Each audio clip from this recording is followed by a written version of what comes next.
பூரியில இருக்கிறது 45 அடுக்குகள் கொண்ட 214 அடி உயர கோபுரம்.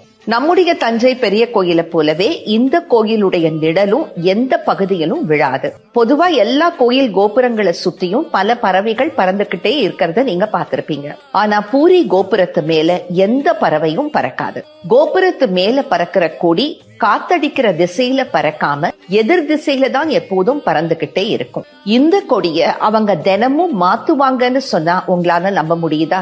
எந்தவித பாதுகாப்பு கவசமும் இல்லாம ஜெகநாதர் மேல அளவிட முடியாத நம்பிக்கைய வச்சு ஒருத்தர் விறுவிறுன்னு 20 நிமிஷத்துல மேல ஏறி போய் கொடிய மாத்துற காட்சிய பார்க்கவே மிரட்சியா இருக்கும். ஒன்னில்ல ரெண்டில்லங்க, 1800 வருடங்களா ஒரு நாள் கூட நிறுத்தாம இந்த கொடி மாற்றம் நடந்துகிட்டே இருக்கு. இந்த கொடி மாற்றம் என்னைக்காவது நின்னு போனா பூரி கோயில 18 வருஷங்கள் மூடி வைக்கணுங்கிறது ஒடிஷா மக்களுடைய அசைக்க முடியாத நம்பிக்கை.